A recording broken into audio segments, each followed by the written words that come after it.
We've walked about 100 feet from the Sojourner statue at this point, and we're standing in the pine grove. That's the name it was known by. It's been known by that since the 1840s. We were in the pine grove.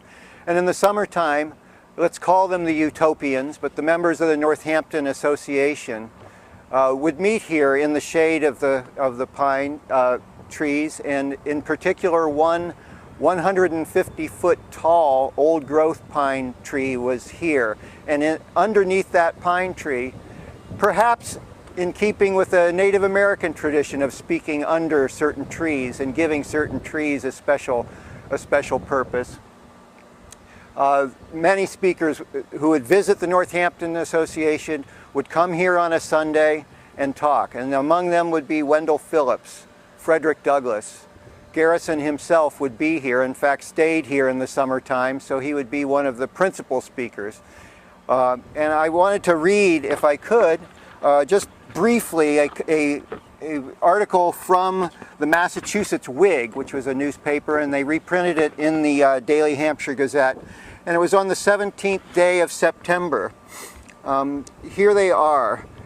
Brought with us all the loveliness which a charming autumnal summer can produce. And here we are on just such a day, a beautiful day here in Florence. Combined indeed might be the attractions amid a thinly populated wild bordering upon the teeming valley of the Mill River.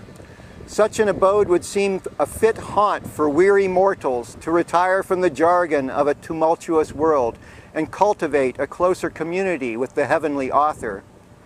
And it seemed that such an advantage had been taken of this place as the uncouth assemblage before might indicate. Behold them, the representatives of the various nations of the earth, congregated beneath a wide-spreading pine tree to worship the God of their spiritual conceptions. Having become dissatisfied with the order of things around them, these men had gathered from distant and varied climes into one vicinity to carry on their new principles of action. So if we speed ahead 10 years from that point, or a little further in history, to 1856, everything has changed here in Florence.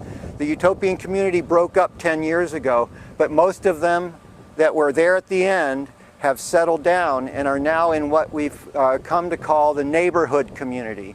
And that was established up near the statue. Many people lived up that way, but they would still gather here in the pine grove.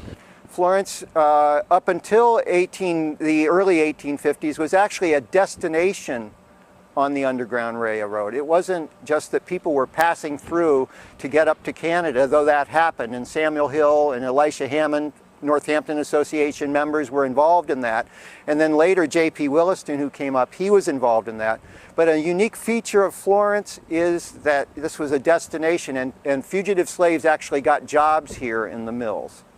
So it's a little different than other places involved in the Underground Railroad.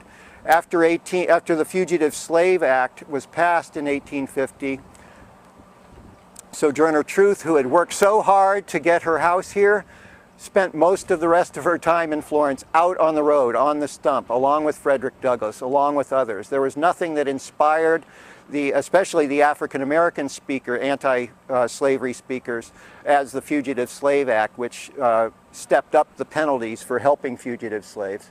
So after 1855, we see that this large community, Florence being 10% African-American in 1850 census, many left for Canada after the Fugitive Slave Law, ending yet another utopian dream of an interracial community here in Florence that was established for a brief period. 10% is an unheard of figure. In cities like Boston, New York, Philadelphia had 6-7% perhaps. New Bedford, 7%. Florence, not Northampton as such, but Florence was 10% African American in 1850. A very interesting phenomenon here. So we're going to move on to the next site, but remember the pine grove, because this is where it really happened, and you can come here and see these and feel these spirits here.